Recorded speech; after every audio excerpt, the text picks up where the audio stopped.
nou episod. Da, dacă nu ați mai văzut o casă din TNT, uitați-vă până la final. Da, aceasta este casa din TNT. Hai să mergem să o vedem.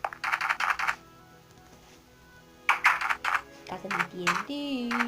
Hai mă, intră. Cea mai sărăcăcioasă casă din lume. Da, aici e un pat din fân. Și aici un pat. Da, asta e primul etaj, care mai are încă două camere. Ah, ce sunet deranjant. Aici o terasă. Aici niște flori în ghiveci. Și aici tot așa o cameră. Hai mai așa. Știți cât mă enervează ușurile astea prea mici?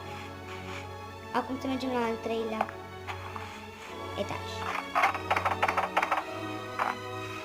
Așa, aici tot ghivece cu flori. Și aici tot la fel.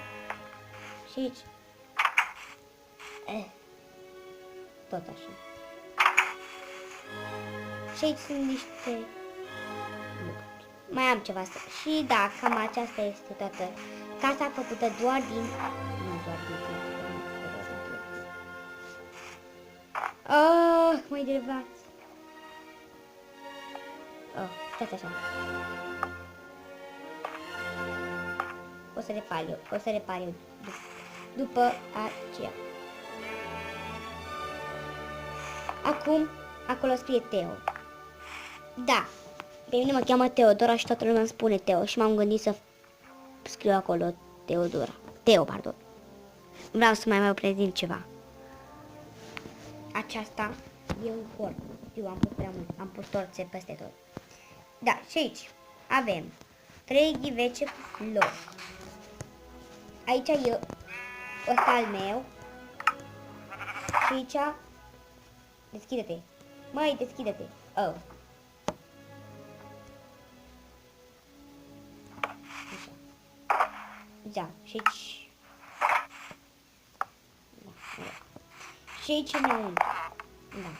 Aici e armură pentru mine și aici o sabie. Aici o sabie pentru Bianca, adică mâlăpăre bobliți și aici sunt astea pentru ea. Da, și acesta este un cor care astăzi l-am făcut.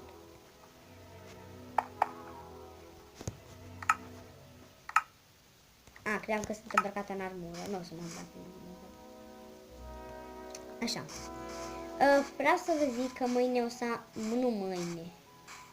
Nu știu sigur când o să merg pe la Mălăpărei Bobliți, o să am multe de filmat. Și... da. O să filmez Minecraft. O să fac slime. Și... cum se numește? Și Rivalele 3. Deci. Nu uitați să dați un like, să vă abonați la canalul meu pentru a intra în familia noastră și pa!